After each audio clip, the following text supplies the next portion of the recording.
around everywhere.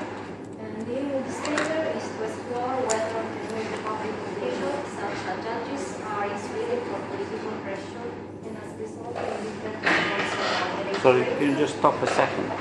Can you turn this noise down? It's very loud.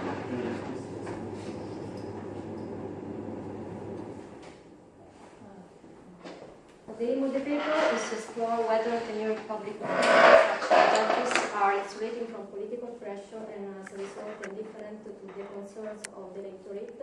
Also, the authors investigate the notion of favoritism and find very little evidence about this. Judges were alleged to be favoring candidates from elite backgrounds over non-elite counterparts, but actually most of the difference in promotion prospect between the two groups can simply be explained by differences in promotion-related characteristics. And about the context of the existing literature, the wisdom of subjecting public officials to accountability continues to stimulate debate. The typical approach with this field is to conflate unaccountability with permanent employment. For instance, an Meskin and Tirol compare an official who may stand for election, a politician, with an official who, as a result of his job security, doesn't need to follow the needs of the voters, a judge. However, caution is needed on the assumption that judges doesn't follow the needs of the voters. And empirical evidence in this area is very lacking, so the objective of this paper is to fill this gap by studying the judges' behavior and find that some aspect of the decision-making can be influenced by political pressure. We focus on the English case, on the English senior judiciary for several reasons. First, because in England, judicial resignations are extremely rare. There is the unwritten convention that a bench is a life sentence, and only by death or retirement. Second, English judges are hardly a representative of the population they serve, and they are commonly criticized for being elitist. This means that their preferences are likely to be different from those of the average citizen, and if they are really insulating for political pressure, this means that their preferences will differ to those of the median voter. And also, the senior judges have to select candidates from the High Court to fill the vacancies in the Court of Appeal between 1985 and 2005. And the system could be also important for other systems in other countries where judges hold a huge amount of power in the appointment systems. We ask first if senior judges favor elite candidates, and the authors start by presenting the raw data, which are the promotion prospect of 275 judges serving the High Court between 1985 and 2005. To explore this question, the authors have to build a measure of elite status, which would capture how the term elitism has been used in the public debate. And the characteristic most associated to elitism is the attendance at a private school, at a prestigious private school. So 213 judges in the High Court have attended a fee-paying school. And the second characteristic is the membership in a top-ranking chambers. So using both educational and occupational data, the authors build their key independent variables. And we first identify the judges who were promoted to the circuit bench, to the High Court from the circuit bench. Then the authors divided the educated state judges into groups. So those who attended Oxbridge University, so Oxford and Cambridge University, and then practiced in a top-ranking chambers, and those who followed other routes to the bench. So we have 5 categories. Private educated judges, so in private schools, then attending Oxbridge University and then practice in a top-ranking chambers. Private other, state Oxbridge top-ranking, state other, and circuit. The first 3 are the elite ones, the last 2 are the non-elite ones. And we found that elite judges dominated the senior judiciary in late 2005. In fact, the likelihood that elite judges will be promoted within 14 years is 56% versus 24% for non-elite judges. So all this data confirm that the popular stereotype that elite judges are more likely to be promoted than not elite judges. The question is whether this differential is due to promotion committee favoring elite candidates or because these candidates are better endowed with the promotion relevant characteristics. In order to shed light on this issue, the authors use an empirical model, which is the McFadden choice model. I'm not going to explain this, I'm just going to give the results, and we find that just the first column of this table confirms that it's more likely to be promoted if you have an elite background. In fact, there is a 3.85 for the increase in the odds of a candidate to be chosen in the baseline specification.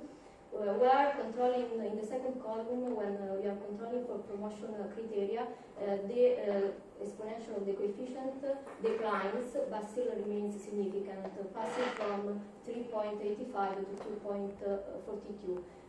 Controlling for the promotion criteria means that these promotion criteria are age, experience, the match between the candidate legal specialism and the needs of the court of appeal, and finally ability, as evidenced by good judgments.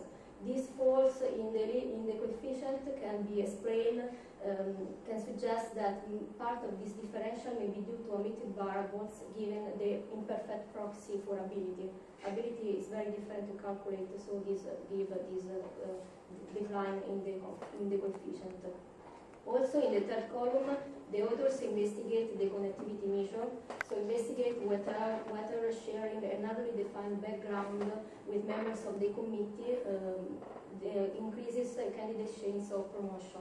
So if the members of the committee and the candidate attended the same school or the same university or belonging to the same club or practice from the same top-ranking chambers. And we find that there is no evidence about this. This connectivity measure has been used as the leading explanation of the favoritism interpretation. Political and legal commentators think that members of the committee might look for candidates that share their same background, but actually there is no evidence about this because the connectivity to S coefficient is strongly negative. So that means that the candidate with strong personal ties to members of the committee sees his chances decreasing for promotion. So this result casts doubts on the favoritism assumption. Also, the authors present other evidence against the favoritism by comparing performance of judges after joining the Court of Appeal in terms of the positive and citation they receive from other judges in unrelated cases. Under the favoritism interpretation, a non-elite judge should have compensating characteristics to be selected over an elite judge. So the average promoted non-elite judge should be more able than the average promoted elite one. But actually there is no evidence about this because in the panel R we relate the numbers of citation that the judge received with their background characteristics. We found that both the elite coefficient and the connected promotion coefficient are positive. Also in the panel B, where the authors rerun specification by using roots to the bench dummies, we found that in all these three categories, so private Oxbridge top rank, private other, and state Oxbridge top rank, the coefficients are positive and significant. So that means that elite judges, average judge, perform better than the average non-elite judge. So this means that non-elite judge the elite judge were more likely to be promoted than non-elite judge because they were better endowed with promotion relevant characteristics. So this means we can say that there is very little evidence of the favoritism interpretation of the view that senior judges favor elite candidates. If anything, the evidence suggests the opposite, that the judges wish to avoid the allegation of favoritism by associating a lower chance of promotion with candidates that have strong personal ties to members of the committee, to the heads of division. So the weight of the documentation against the favoritism interpretation makes these notions unlikely, very unlikely. But the authors then explore more directly if the tenured judge is more influenced or is insulated by political pressure in a time period where the threat of changing or increasing or decreasing their political power increased. In fact, in June 2003, the British Prime Minister announced that a new body would take the control over promotion in the Court of Appeal. So that means the new details of the reform were not settled until March 2005, and between these two dates, the senior judges lobbied the state for more power under the new system, while still promoting candidates under the old system. And the authors interact the main independent variables with a value, which is the reform, would capture if the promotion decision was made after June 2003, and find that first, this coefficient elite star reform is negative. That means there was a huge change after the announcement of the reform. There was a huge change in the judicial behavior. Also, the connectivity to X coefficient during the baseline specification, so when pre the reform is negative, meaning I would say before that having some personal connection to members of the committee decreases the chance of being promoted, but this coefficient became even lower, became even more negative during the post-announcement reform period. So that means that non-elite, in this case, during the post-announcement reform, the non-elite judges were more likely to be promoted than elite judges. So there was a huge change in judicial behavior under the treaty reform, with returns to minimizing the perception of favoritism.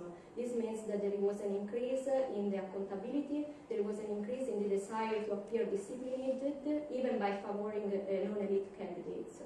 And the final evidence against the favoritism interpretation is that during this period, during this same court period, elite judges were still more likely to be promoted for high-stake vacancies, which are the vacancies result of pure promotion, not when a court of appeal judge retires or when there is the statutory creation of a new post.